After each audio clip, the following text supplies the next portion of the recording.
Yo, Tight Shirt Terry Warfield back in the building. Hope you're having a great day so far. Hey, remember to be thankful for your life today because a lot of people didn't get that luxury. On to the meat potatoes. We back with another video. I know I've been outside the last couple times, the last couple videos I did, but today it's like 93 outside and that's not going to happen. So we're in the house and today I got 5 tips to help you guys and gals who are just getting into filmmaking or making videos or whatever, and maybe having a little bit of trouble like planning out your videos, especially these epic B-roll style sequences. I got to throw those 2 words in there because y'all don't seem to like anything unless they got those 2 words in the title, epic and cinematic, and B-roll 3 words. But no, I got 5 tips that I really think can help you out. Even if you've been making videos for a while, you might learn something from this video. So this is not a editing tutorial. These are 5 principles that I think can really help you get started and plan your videos out. So the video of topic today is going to be the video that I actually posted yesterday. I took the new DJI Mini 3 Pro out, took it downtown, made one of those epic B-roll sequences, and I thought that would be a great video, which I'll link that up there and also down there in case you want to check it out. I thought that would be a great video to talk about some of these principles that I want to show you. So I hope you learned something in this video. Let's get right into the meat potatoes with tip number 1. And that is planning out your video. Now, I know this seems so stupid and so simple, but it is one of those things where if you don't do it, you're going to be left scrambling around trying to figure out what the hell are you doing with this video. So when I say plan out a video, the YouTube gurus will tell you that, oh my God, you need a story. You need story this, you need story. I'm not talking about that. I think for like these cinematic shorts, these epic B-roll sequences, story is not as important as it would be if you were making a story about a person, or even if your B-roll sequence is about a freaking person. In that regard, yeah, you probably want to plan something out. But for these short like video sequences, I'm mainly talking about an idea. For example, so before I made this video, I'm like, I want to make a little cinematic of downtown Cleveland using this drone. And I know I just wanted to show off some of the city lines, some of like the skylines. I knew I wanted to show off like a moody look. And I was like, you know what? Since I know I want this to be moody, like climactic, like all of that stuff, I'm going to just go on a cloudy day, not a sunny day, because a sunny day doesn't make sense. Why would I make this super bright, happy video when I'm going for like that real grungy, like Transformers type video, right? So I waited till it was cloudy outside and I went and filmed it. So that's what I mean by coming up with an idea. You may not have a script. You ain't got to be Steven Spielberg for these type of videos, but at least have an idea, whether you put it into an app. There's a ton of free apps to storyboard or come up with ideas. You can use the freaking Notes app in your phone, your computer. Hell, you can write it down on a piece of notebook paper, or you could just have an idea trapped up here, but you need something, some type of concrete, some type of blueprint for how you want this video to go. Now, number 2, it's kind of interchangeable with number 1, and that is music. Now, the reason I say it's interchangeable with number 1 is because depending on the type of person you are, like sometimes I like finding my music first before I actually go film the video, before I actually come up with the idea. Or sometimes I might have like a small idea and I need the music to like bring it all together. So you may flip number 1 and number 2, whichever way you feel like is more comfortable for you. But music to me has always been the freaking gel that, holds the video together. It conveys the feel of the video, at least for me. It also gives you cadence to edit to or make your video to. And it says a lot about what you're watching. So people, don't put enough respect on the power of music when it comes to creating these videos. I'm going to pull up Epidemic Sound right now. This video is not sponsored by Epidemic. I just happen to love Epidemic. I've been using them for freaking years. And it's one of those, if it ain't broke, don't fix it type things. They provide all of the music, sound effects, everything in every video that I use up to this point on this channel. Now, there's other music services out there, but I've never had any issues with Epidemic Sound. I never have copyright problems. They cover my YouTube channel, my Instagram channel, my TikTok. The music selection is great. The freaking sound effects are amazing. And I love how you could just download pieces of the song called stems. But anyways, we can skip past all of that. This is the song that I picked out, and it was this song right here, Bior by Hampus Nasalius, however you say that. Now, the reason I picked this song was, again, I wanted to have like that epic climactic Transformers, Armageddon type feel to it.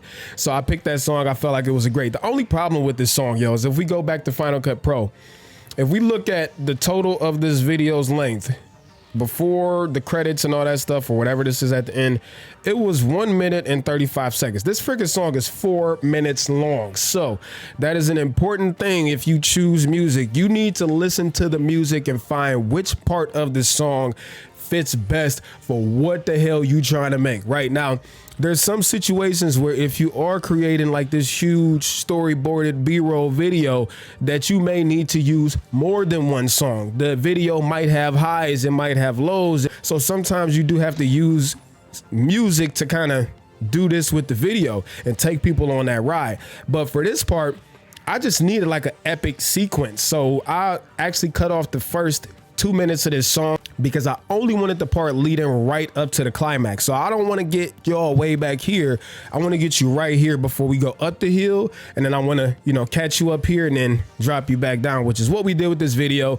And at the end of the video, you actually see where the climax is very, very close to the end of the video. So once the music got done playing, the video was pretty much over. So number one, come up with an idea. Number two, pick the music. Or you can pick the music if you got an idea, and then you can kind of let the music fill in the gaps for you, which is what I do a lot of times. Now, the third thing that you need to do is lay the video out. Now, this is why I say, like, pick your music first. A lot of YouTube editing gurus, and no shade to anybody, will tell you to go through, scrub your video clips, find the parts that make the most sense. And I just don't agree with that. I think you should, for these type of cinematic B-roll style videos, get the music put on there first, because that way you know what pieces that you can use of these video clips to fit with the music, right?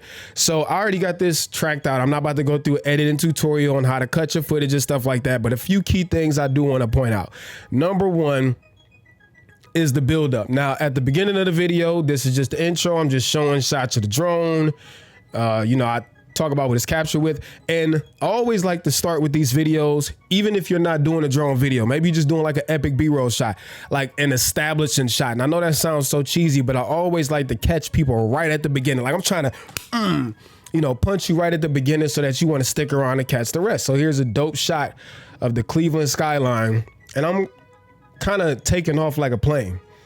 So, all right, so then there's that. So then we go through a couple shots in the middle. You know, I like to keep the shots somewhat consistent, even though we don't have a quote unquote story. For example, if I'm talking water right here, this is a bridge shot that shows water. My next natural shot right after that is a boat in the water, right? Now I might cut back to some architectural shots or something like that, but when I get back to water again, I'm right here.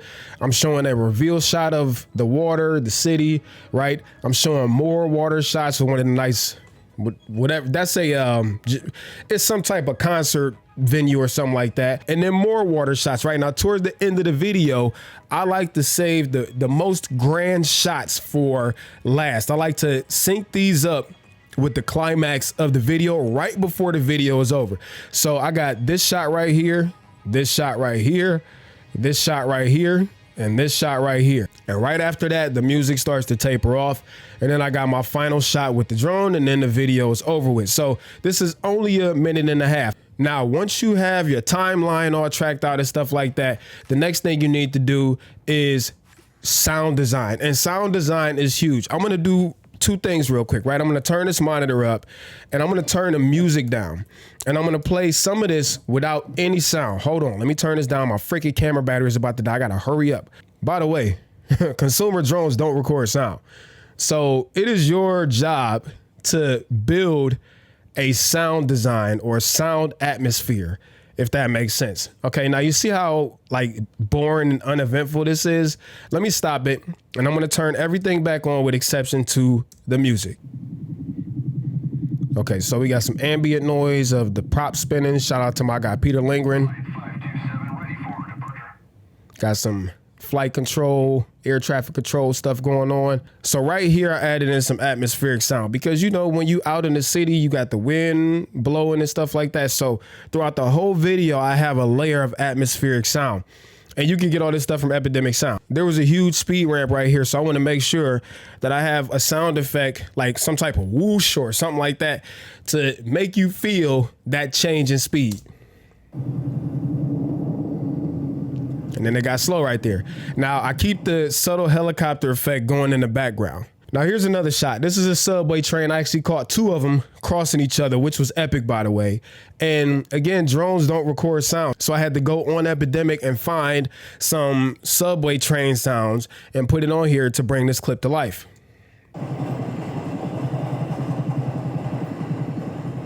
Okay, now there's something critical that you need to understand when it comes to sound. You need to use sound to create depth and atmosphere. Terry, what the hell is you talking about? Okay, so if y'all know I'm flying a drone, right? And the drone in this clip is pretty close to this train.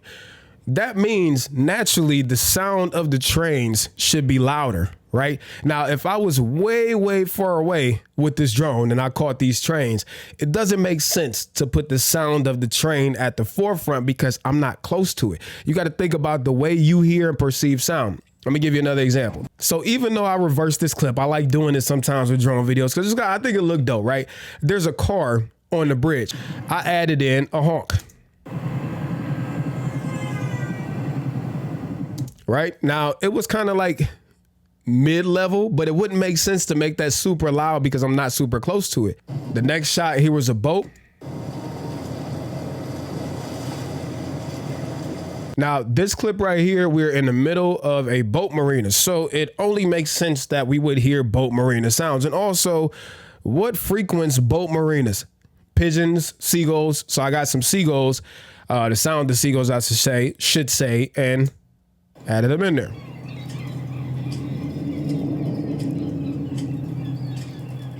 All right, there's three more I want to show you. So this particular clip, I'm flying next to the freeway. Do not fly over freeways.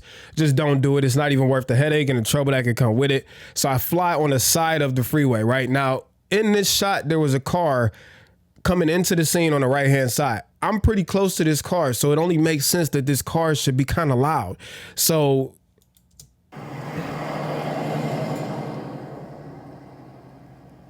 and as you saw, the further away the car got, or went, I should say, the quieter the sound got. I don't know if you can see this or not. There's actually a bird flying across. It looks like a seagull of some sort.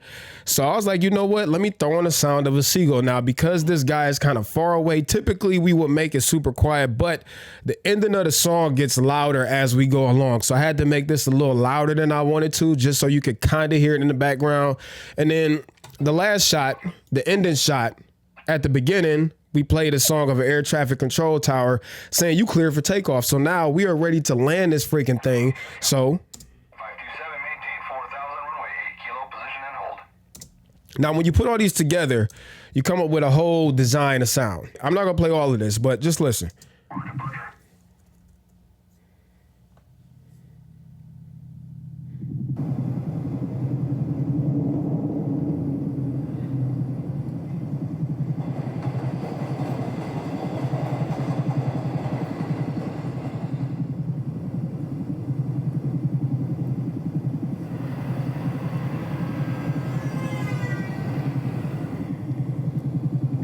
Okay, so again, I'm not going to play all of it, but you get what I'm trying to say.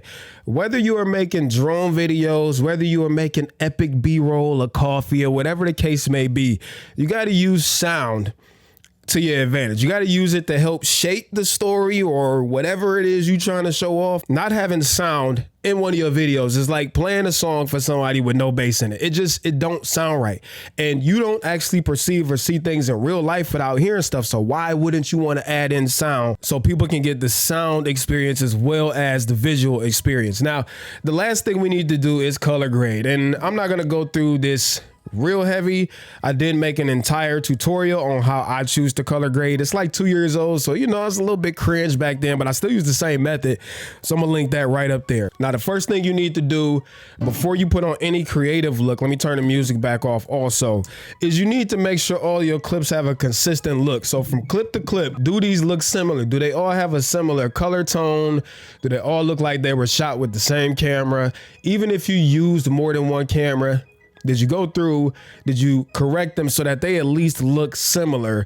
You don't want a video where you got, you know, different temperatures and different color casts and stuff like that. It just doesn't look professional. One other tip I want to give you real quick is I know a lot of times y'all film these drone clips or B-roll clips and stuff like that, Remember to cut off the tails of the clips where you're adjusting the camera, where you're moving the camera, or anything that does not look professional. It takes away from video so much when I can see the camera move just a little bit before the clip actually starts, or if they're, like, just get rid of the little simple stuff that does not add anything to the video. It will go a long way, trust me. But once you get all of your clips looking the same, if you don't know how to do that, you can go up here, click on one of the clips, go here to your color wheels. You can pick color board, color wheels, color curves, hue saturation curves, and there's other tools that you can get to color grade. Again, I'm not going into that. But once you have all of your clips pretty much lined up, they all look about the same, then you can worry about a creative look. Now, in this video, I dropped on an adjustment layer, which you can find an adjustment layer for free in that color graded tutorial I just told y'all about. But I'll put an adjustment layer on here, and then I used my custom LUT called Cinema Punch. Now, you can get my 8-pack of film LUTs down in the description there called Terry's LUTs. These are not conversion LUTs. Let me say that again for y'all. These are not conversion LUTs. And what that means is if you film in S-Log 3, you still need to convert S-Log 3 to Rec 709. These LUTs will not do that for you. However, once you are in the Rec 709 space, these will give you an easy way to just put that level of sauce on your footage. So I just added it on here, like boom, it's at 100%.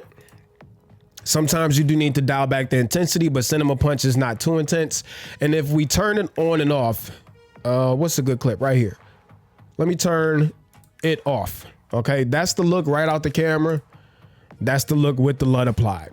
And the whole video has that moody, super moody, but cinematic look to it. I absolutely love it. But the look is personal preference. Again, you can grab those LUTs of mine down in the description if you want them. So those are the 5 things I use literally for every single video. You got to come up with the idea. You got to find the music, which is the concrete, the gel to the video. Once you find the music, you get your idea together, obviously go out and shoot it, get the footage back home, get it into the computer, pick your shots, edit it to the cadence of the music, get your sound design together, color grade it, and boom, send it to YouTube, wherever the hell you gonna send it to. Those are the 5 steps that I take for every single one of these videos. And it's really a foolproof way to structure videos if you do not have any structure. Anyways, I hope this video was helpful for y'all, that you at least learned something. And I think that's it. So till next time, I'm out of here. Peace and chicken grease, tight shirt Terry. I'm out. Much love, y'all. Peace.